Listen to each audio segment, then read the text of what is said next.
¿Y si una máquina siguiera funcionando mucho después de que todos los que la entendían hubieran desaparecido?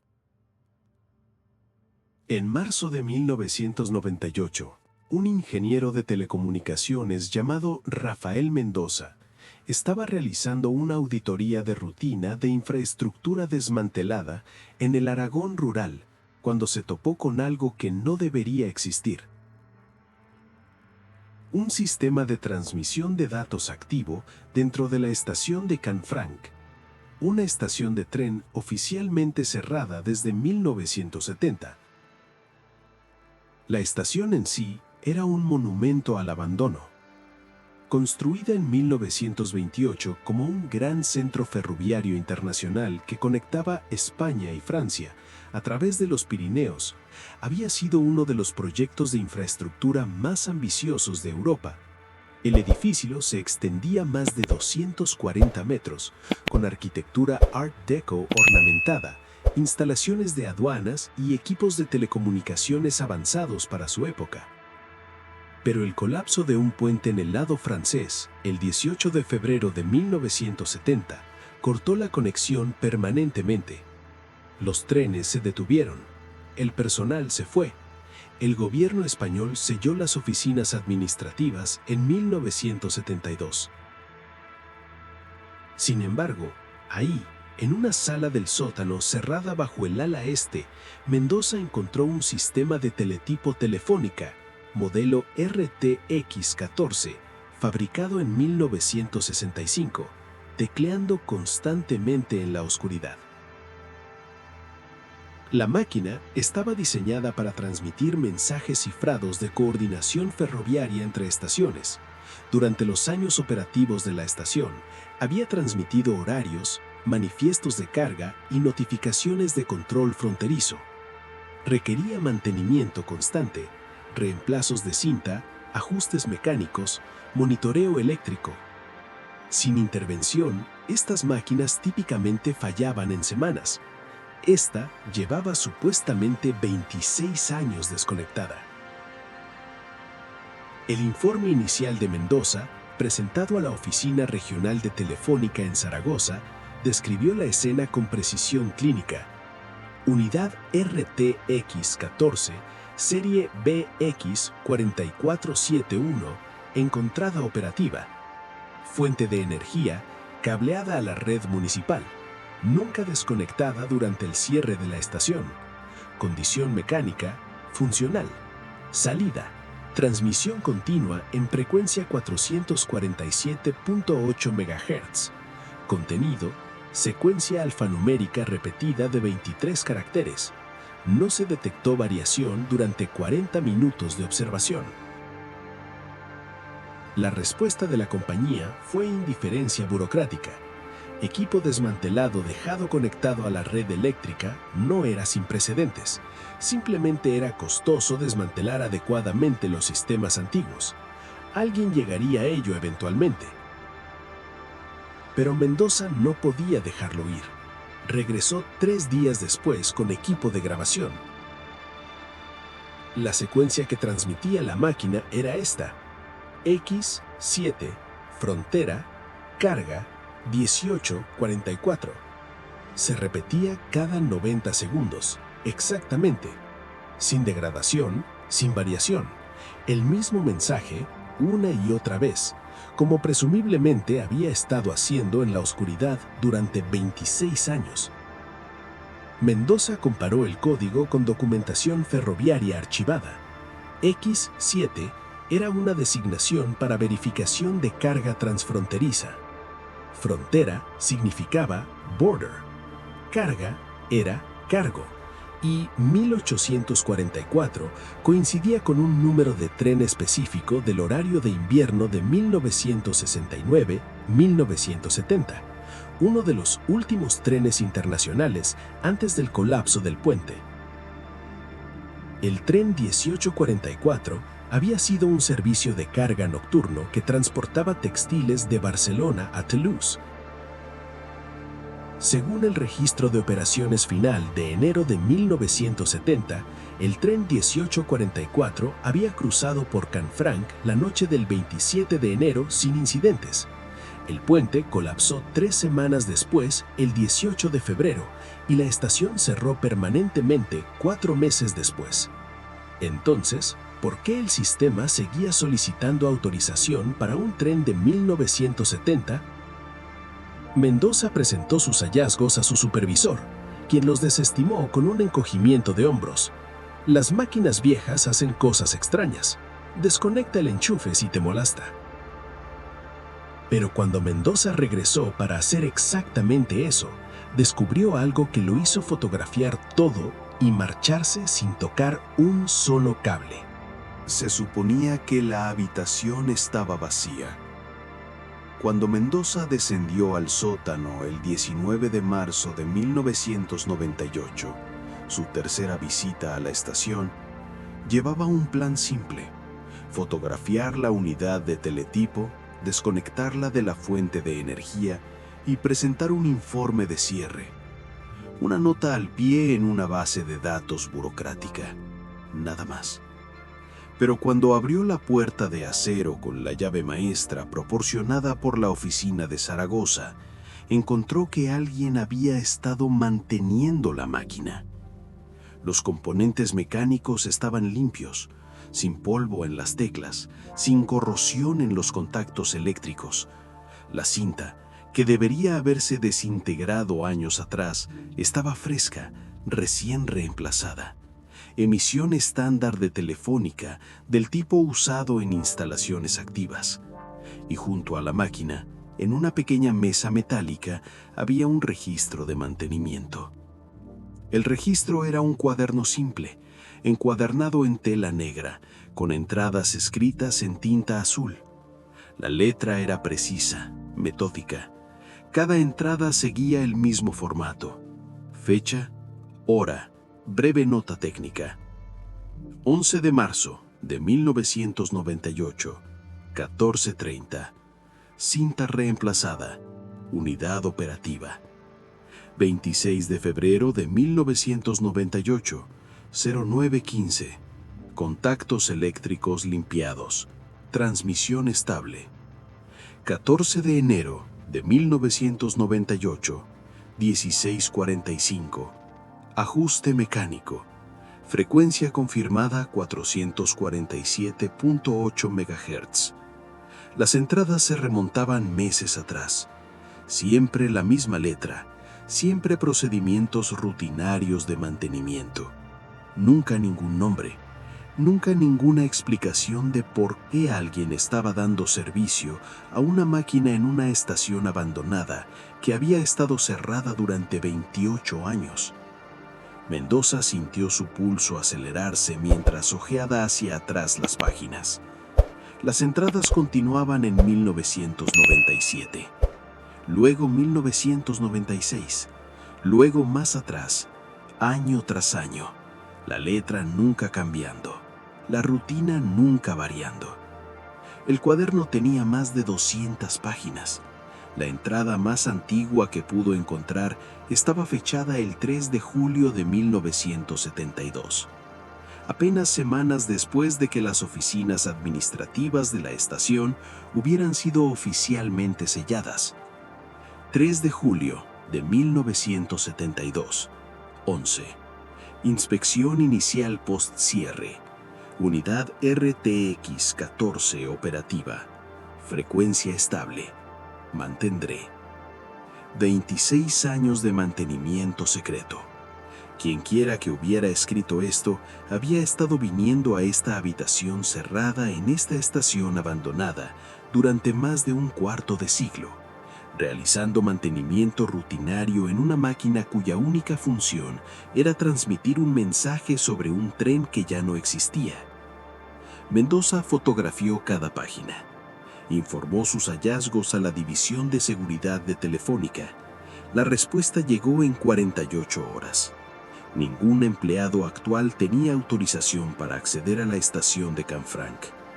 El registro de llaves maestras mostraba solo 3 copias, una en poder del propio Mendoza para la auditoría una guardada en la caja fuerte de la oficina de Zaragoza y una que había sido reportada como perdida en 1973. Perdida, no robada, perdida. La compañía lanzó una investigación interna poco entusiasta. Cambiaron las lazaguras, enviaron a un técnico para que finalmente desconectara la unidad de teletipo. Ese técnico era un hombre llamado Javier Ruiz, un veterano con 30 años de servicio que había trabajado en la instalación original de Canfranc en los años 60. Ruiz llegó a la estación el 2 de abril de 1998. Mendoza lo acompañó, curioso por ver cómo alguien que conocía la estación en sus días operativos reaccionaría al misterio. Ruiz no dijo nada mientras descendían al sótano. Examinó la máquina en silencio, pasando sus dedos sobre las teclas, verificando las conexiones. Luego abrió el registro de mantenimiento y leyó varias páginas, su expresión ilegible. Finalmente cerró el cuaderno y miró a Mendoza. «Conozco esta letra», dijo Ruiz en voz baja. «¿Quién?», preguntó Mendoza. «Miguel Santana. Fue el operador jefe de telecomunicaciones aquí desde 1965 hasta el cierre. Me entrenó cuando era aprendiz. Murió en 1974. Ataque al corazón. Fui a su funeral». Mendoza sintió algo frío instalarse en su estómago. «Eso es imposible. Estas entradas llegan hasta 1998. Ruiz ateacinó nadamente. No estaba discutiendo. Simplemente estaba estateando un hecho, reconocía la letra de un hombre muerto. «Hay algo más», agregó Ruiz, señalando la máquina de teletipo. Este modelo RTX-14 tenía un defecto de diseño. El mecanismo del reloj interno se desviaba. Perdía unos 40 segundos por día. Después de una semana sin calibración, los intervalos de transmisión se volverían irregulares. Bueno, así que esta máquina ha estado transmitiendo cada 90 segundos exactamente durante 26 años. Golpeó la carcasa de la máquina. Eso no es posible a menos que alguien estuviera calibrando manualmente el reloj interno cada 2 semanas. Es un procedimiento de 15 minutos. Requiere desmontaje parcial. Dejó que eso se asimilara. Quienquiera que hubiera escrito esto, conoce estas máquinas mejor que nadie vivo. Desconectaron la unidad ese día, cortaron la energía, cerraron la habitación. Mendoza informó sus hallazgos y el asunto fue oficialmente cerrado. Pero 3 meses después, en julio de 1998, una historiadora ferroviaria llamada Carmen Vidal contactó a Mendoza al leer una breve mención del incidente en una revista especializada de telecomunicaciones. Había encontrado algo en los archivos nacionales ferroviarios en Madrid, algo sobre el tren 1844. Carmen Vidal llegó a Zaragoza el 14 de julio de 1998, llevando un maletín de cuero gastado lleno de documentos fotocopiados. Se reunió con Mendoza en un café cerca de la oficina de Telefónica, y antes de que él pudiera siquiera ordenar café, extendió los papeles sobre la mesa. El tren 1844 nunca completó su viaje final, dijo. Mendoza miró los documentos. Eran declaraciones de aduanas, manifiestos de carga y registros de control fronterizo de enero de 1970, el último mes que la estación de Canfranc operó como cruce internacional. Según los registros ferroviarios españoles, continuó Vidal, el tren 1844 partió de Barcelona la noche del 27 de enero de 1970, transportando 42 toneladas de carga textil destinada a Toulouse. Estaba programado para cruzar por Canfranc a las 3:15 del 28 de enero. Señaló un documento sellado. Esta es la autorización de salida de Barcelona, firmada y verificada. Luego colocó otro documento junto a él. Este es el registro de llegada a Canfranc. El tren 1844 se registró a las 3:12, 3 minutos antes. El sistema de teletipo envió la solicitud estándar de autorización fronteriza X7, frontera, carga 1844. Correcto, dijo Mendoza, y luego continuó hacia Francia. No, Vidal negó con la cabeza. Ese es el problema. No hay registro de que el tren 1844 llegara alguna vez a la estación fronteriza francesa en Bedous. No esa noche, nunca. Sacó un documento ferroviario francés, sellado con el sello oficial de la SNCF. Solicité esto de los archivos nacionales franceses. Confirmaron. Ningún tren que coincidiera con ese manifiesto de carga o número de identificación cruzó de España a Francia el 28 de enero de 1970, o ningún día después. Mendoza sintió un frío familiar regresando. Entonces, ¿a dónde fue? Eso es lo que he estado tratando de averiguar durante 6 meses, dijo Vidal. Abrió un cuaderno lleno de su propia letra. Entrevistas, llamadas telefónicas, notas de investigación. Rastrea a antiguos trabajadores ferroviarios, oficiales fronterizos, cualquiera que estuviera en Canfranc a principios de 1970. La mayoría están muertos. Los pocos que aún están vivos no recuerdan nada inusual sobre esa noche. Pero alguien debe haber notado un tren perdido. Eso pensarías, pero aquí está lo que lo hace más extraño. Colocó otro documento en la mesa, un formulario de reclamo de seguro de marzo de 1970. La compañía textil en Barcelona presentó un reclamo por carga perdida 2 meses después.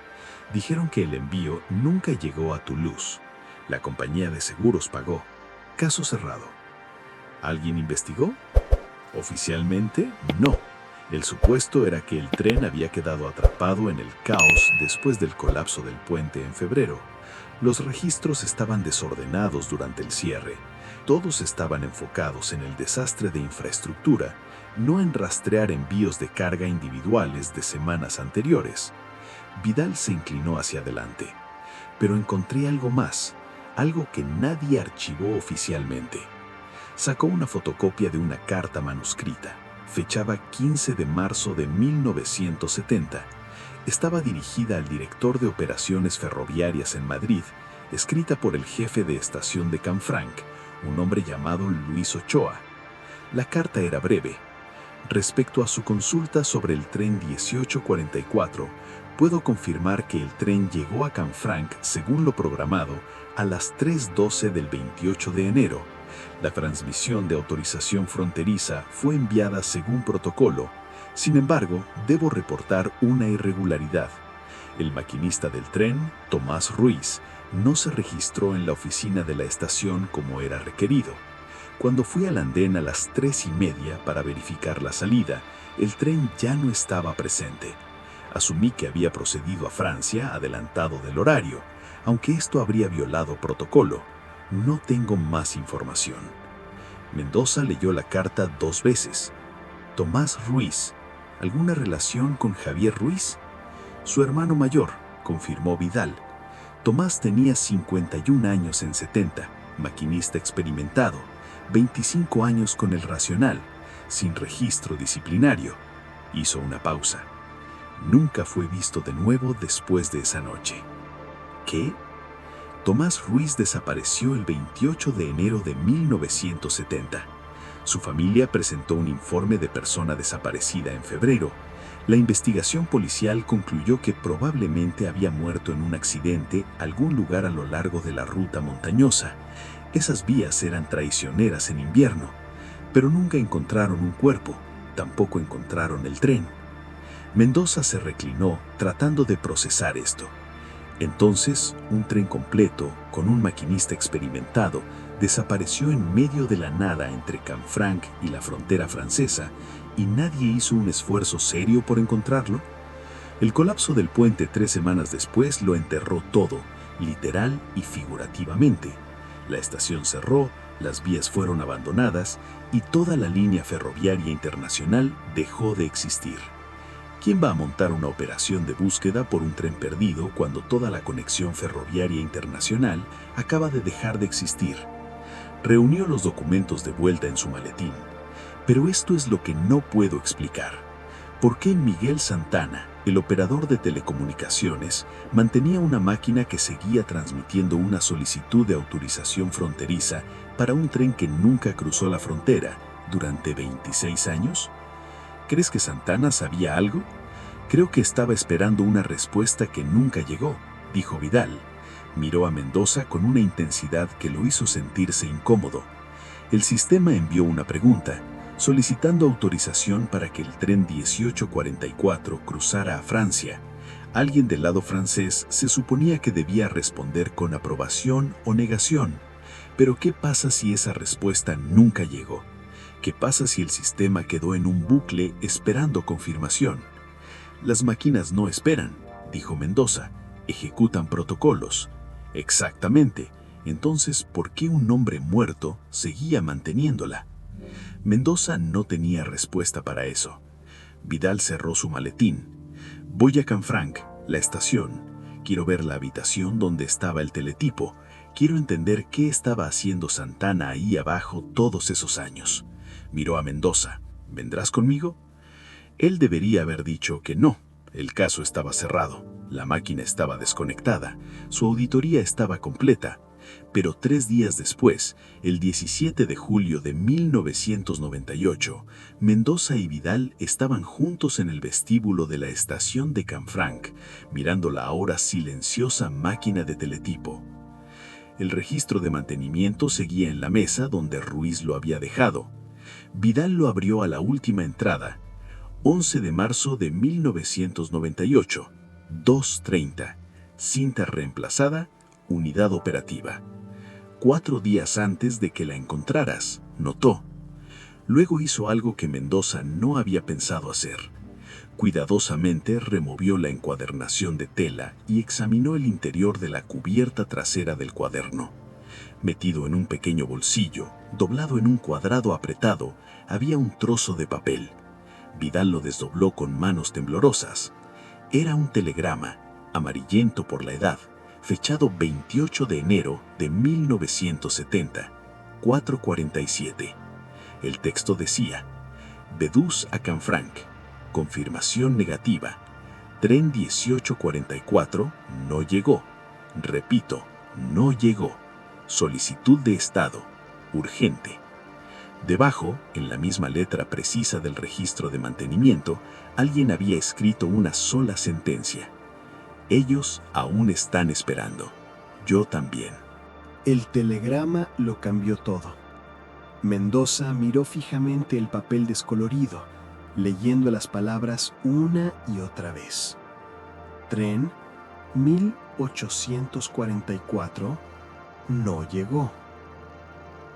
La estación francesa había estado esperando un tren que nunca llegó. Y Miguel Santana, muerto desde 1974, lo había sabido. Mantuvo el sistema funcionando porque alguien necesitaba saber que el tren aún estaba perdido, dijo Vidal en voz baja. Estaba manteniendo una pregunta que nunca fue respondida. Pero eso no explicaba la letra en el registro de mantenimiento, continuando 24 años después de la muerte de Santana.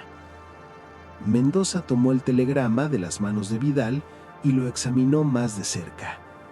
En la esquina inferior, apenas visible, había una anotación a lápiz: TR, recibido pero no registrado oficialmente.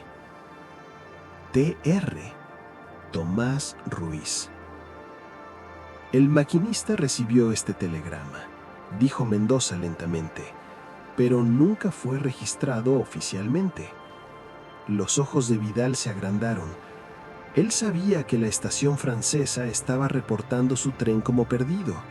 Sabía que algo había salido mal, pero ¿por qué no lo reportaría? Pasaron las siguientes 2 horas buscando en la habitación del sótano. Detrás de un panel suelto en la pared, Vidal encontró una caja metálica. Dentro había más documentos, todos con la letra de Santana, todos fechados entre 1970 y 1974. Eran registros de observación, notas detalladas sobre las transmisiones del teletipo, mediciones de fuerza de señal, calibraciones de frecuencia, pero dispersas entre las entradas técnicas había anotaciones más extrañas. 15 de abril de 1970, sin respuesta de Vedus. El sistema continúa consultando. El protocolo dicta apagado después de 72 horas sin respuesta. He deshabilitado el apagado automático. 3 de septiembre de 1970. 6 meses. La familia de TR aún busca. Investigación policial cerrada. No puedo detener la señal. 28 de enero de 1971. Un año exacto. La máquina hace la misma pregunta. La mantengo porque alguien debe hacerlo. 12 de diciembre de 1973. Me estoy muriendo.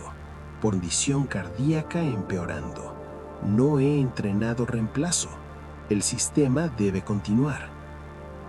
La entrada final estaba fechada 2 de marzo de 1974, 3 semanas antes de la muerte de Santana según registros oficiales.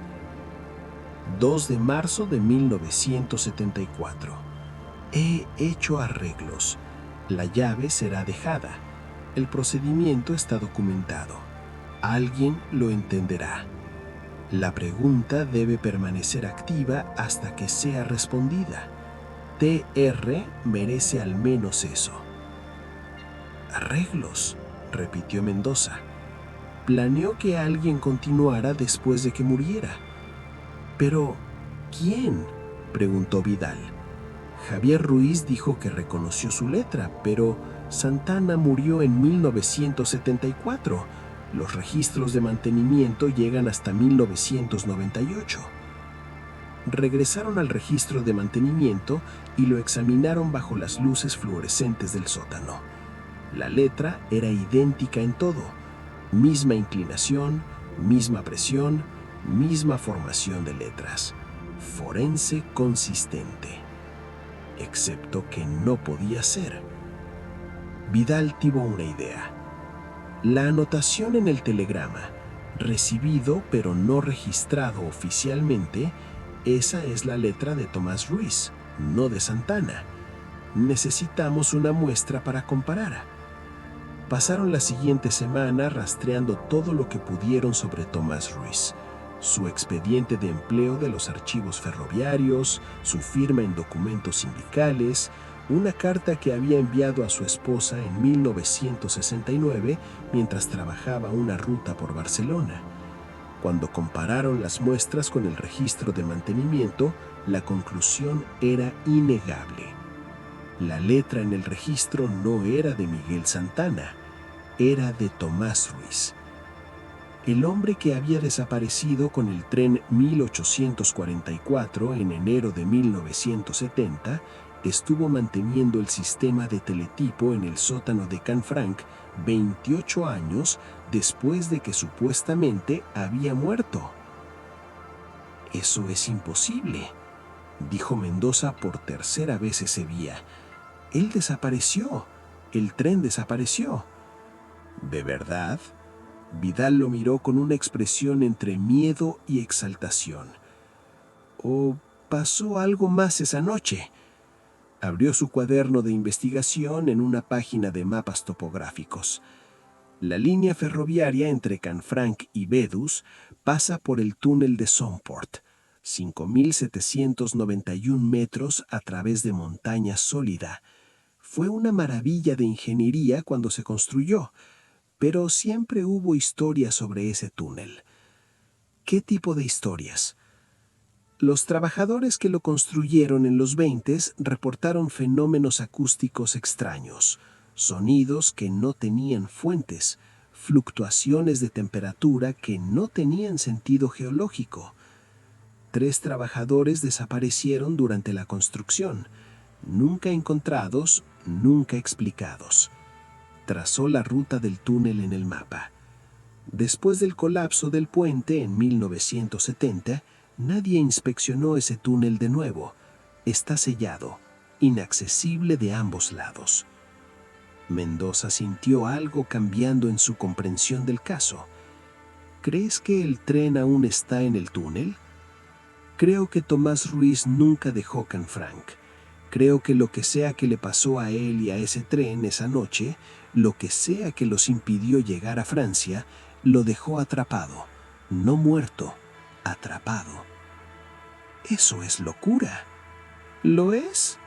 Entonces explica la letra.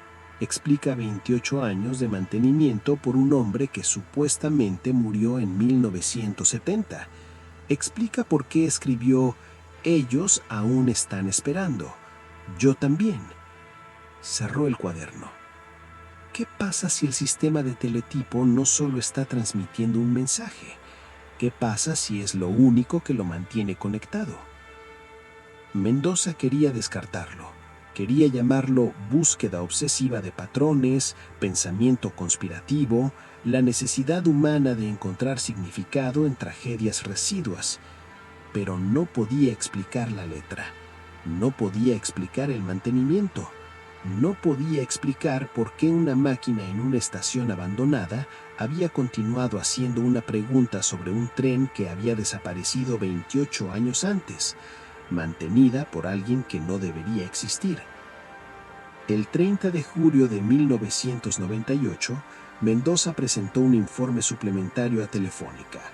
Contenía todo lo que habían encontrado: el telegrama, los registros de observación, el análisis de letra y las preguntas sin responder. La respuesta de la compañía llegó en 14 de agosto, breve, administrativa y final. Gracias por su minuciosidad. Sin embargo, dado que la unidad en cuestión ha sido desmantelada y la estación permanece cerrada sin planes de reactivación, no se justifica más investigación. Este asunto se considera resuelto. Carmen Vidal intentó interesar a periodistas, historiadores, funcionarios ferroviarios. Nadie quería tocarlo.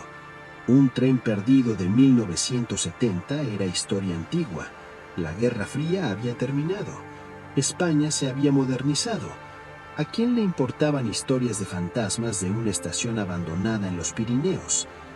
La historia nunca llegó a noticias nacionales.